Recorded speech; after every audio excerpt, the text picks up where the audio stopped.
Hello there my fellow gamers and creators. These two beauties right here in front of me are Asus's all-new ProArt P16 and its more gaming-focused sibling, the refreshed ROG Zephyrus G16.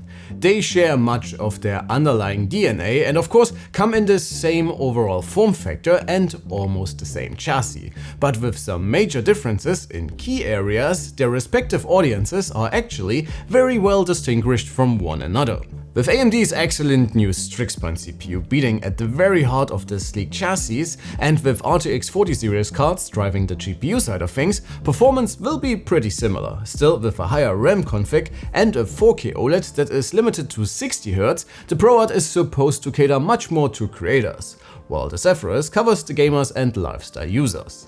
But in the end, it can do almost everything the P16 can do and, at least on paper, appears to be the more rounded package overall that comes in at a few $100 less. So let's see if the ProArt variant still has a right to exist right after the intro. The Zephyrus is definitely not new to us, and we have already tested 3 different configurations of the super thin gamer. And while the Intel variant was available with the complete range of Nvidia GPUs up to the RTX 4090, the refreshed AMD models top out with the 4070. And our SKU today is betting on the RTX 4060 running with a max TGP of 95 watts. The ProArt gets a few watts more for its 4070 and both models share the 1TB SSD and the soldered but very fast RAM. A key advantage of the P16 is the doubled capacity, which is unfortunately not an option for the more mainstream-oriented G16. As I mentioned before, both run on AMD's new Zen 5 platform, and the 12-core Ryzen 9 HX370 should be a great fit for both laptops. The Zephyrus bets on the same 240Hz G-Sync OLED we already know and love from its Intel counterparts, while the ProArt gets a new panel that is limited to 60Hz, but also supports touch and pen inputs. Again, when it comes to their respective chassis, both laptops basically share the overall construction, which is great since the original Zephyrus is one of the best looking Windows notebooks currently on the market. Unfortunately, they also share the same weaknesses, like the very wobbly displays. The refresh and the ProArt would have been a great opportunity to improve in this regard. Apart from that though, there's lots to like overall, and I have to give it to the ProArt here. At least in my opinion, this puppy just looks incredibly clean.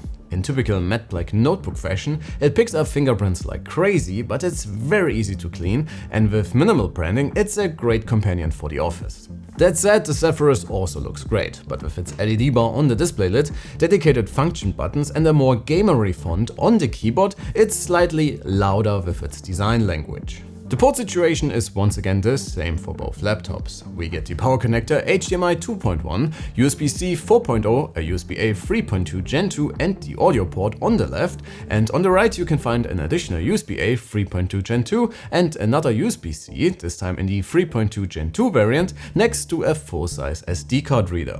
As a nice touch, the ProArt drastically improves the transfer rates for that one, further hinting at its more creator-focused nature.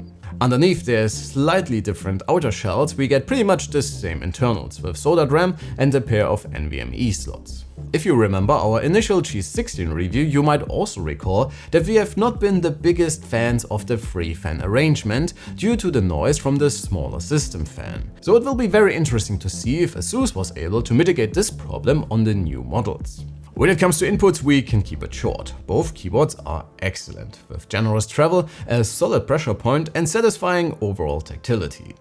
The layout might not be everyone's cup of tea, but if this is your only notebook, I'm pretty sure most of you will get used to it relatively quickly.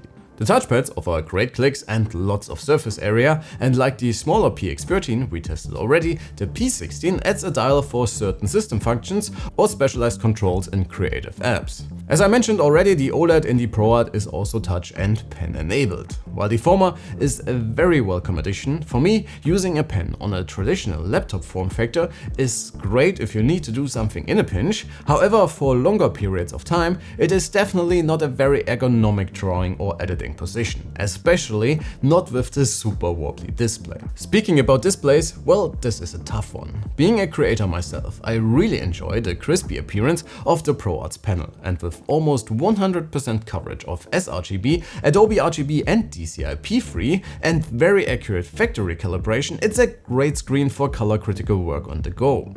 But with just 360 nits of average brightness in SDR, it's behind the Zephyrus, and then there's also the refresh rate issue.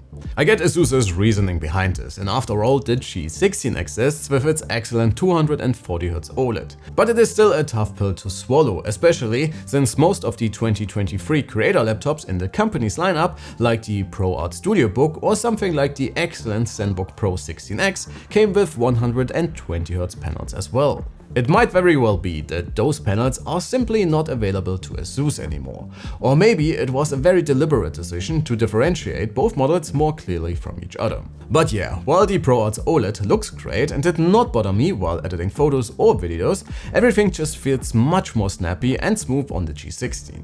And if you are into gaming at all, even if it's just casually, there is no question which one of these should be on your shortlist. So let's finally talk about performance. As per usual, we did some initial testing to get you the detailed differences between each performance setting on both laptops, and decided to conduct our testing in the performance mode for both notebooks. Since these do not quite mean the same, keep that in mind during our comparison graphs, but I will add the respective numbers for the alternative power plants should we have the necessary data. The 12-core Ryzen is allowed up to 80 watts under full load, which leads to some very impressive performance results that leave Intel's Meteor Lake alternatives behind quite significantly. On battery, this drops to about 65 watts under continuous load, which only results in a very minor drop in overall performance, which is very nice to see on Windows notebooks. In Cinebench 23 and 24, only Apple's M3 Max or Intel's 14900HX can outperform the new Zen 5 Silicon, so you are definitely covered when it comes to pure CPU performance,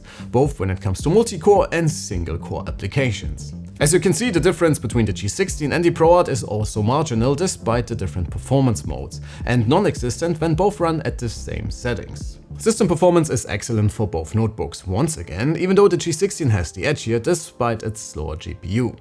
SSD speeds are also alright, even though we are used to see higher numbers in such premium devices. But if that is something you will really notice during everyday use, is another topic altogether, and both drives performed without throttling during our torture tests. In our synthetic GPU benchmarks, the G16 with its RTX 4060 running at 80 watts in its performance mode is performing alright, if slightly below the average for Nvidia's lower end mid-ranger, while the ProArt delivers amongst the fastest results for the RTX 4070 in this thinner than average form factor. Our Blender results made us wish Asus would offer the P16 with higher end GPU options, since the performance differences in GPU accelerated applications is quite significant once you move past the 4070. When it comes to games, you will get good, but far from class-leading results from both notebooks. That said, the Ryzen-equipped G16 is able to outperform its Meteor Lake sibling, even though that one comes with a 4070. In more GPU-bound games, we get pretty much the same picture, and both respective GPUs perform in more or less expected margins with the average in our database. For the G16, you will get a smooth experience with natively rendered games in Full HD, while you would have to utilize upscalers to get beyond 60 FPS in more demanding titles. As you might have guessed, the 4070 in the ProArt will also not quite be able to handle the native resolution of the 4K OLED, even though you can once again improve things drastically when looking into Team Green's AI helpers in the form of DLSS and FrameGen in supported titles. Before we continue with our regular content, let's hear a quick word from our sponsor.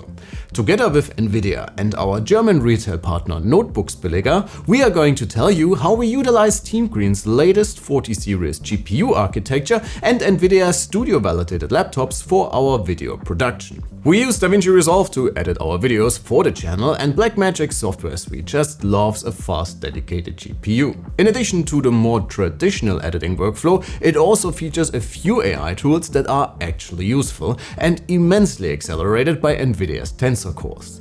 In addition, their studio validation ensures that you get the complete package, with color-accurate displays, fast CPUs, a ton of RAM for some intense multitasking, and an overall capable computing companion for all of your content creation endeavors. Please follow the links below to learn more, and head on over to Notebookcheck's website to start shopping right away. And with that, let's get back to our regular content. Regarding fan noise, we have both good and bad news. While our problems with the third fan are not present in the ProArt, the G16 still shows the same behavior of having that one running in all but its quiet mode and even during less demanding tasks. That's a bit odd considering we are dealing with the same cooling solution here, and as with the Intel-based model we reviewed a while ago, we hope a software fix will be able to help out here. Apart from that, we basically get the typical behavior for those thinner than average performance laptops. Both notebooks are well behaved during idle or low load scenarios, but can get very audible when pushed in the higher performance modes. Unfortunately, I have only the ProArt at hand for our noise samples, but for more information, please check out our respective written reviews on the website. As always, you can find the links in the description below.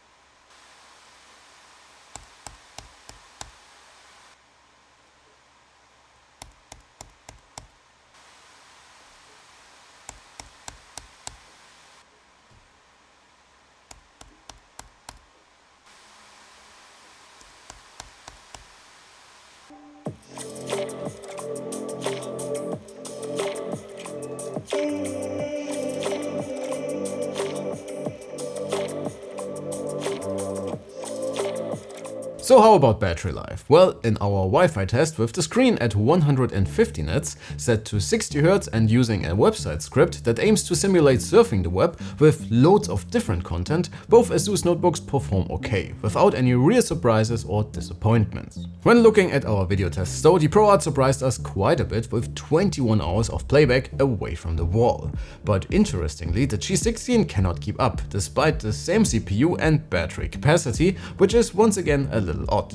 Alright folks, it's about time to wrap it up here. Where the AMD equipped G16 is staying true to its all-purpose, everyday premium gaming and lifestyle focus, the ProArt is laser focused on the working folks among you. While I would still say a 90 Hz or 120 Hz refresh rate should be standard for everything in notebooks nowadays, the target audience of the P16 is most likely not to care about this particular aspect too much.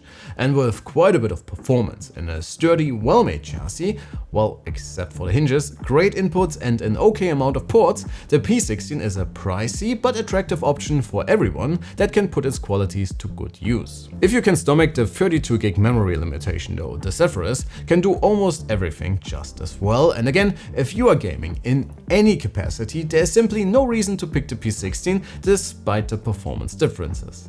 In regards to other notebooks within a similar form factor, the G16 is once again not the fastest notebook you can get, but performs alright given its thin and light chassis. But please folks, let me know what you think about both of these and which notebook in this category would be your favorite right now. Sound off in the comments below. But that's it from me today. Thanks a ton for watching. Please leave a like and sub on your way out. You have been fantastic. My name is Alex and I'll catch you all in the next one. Take care.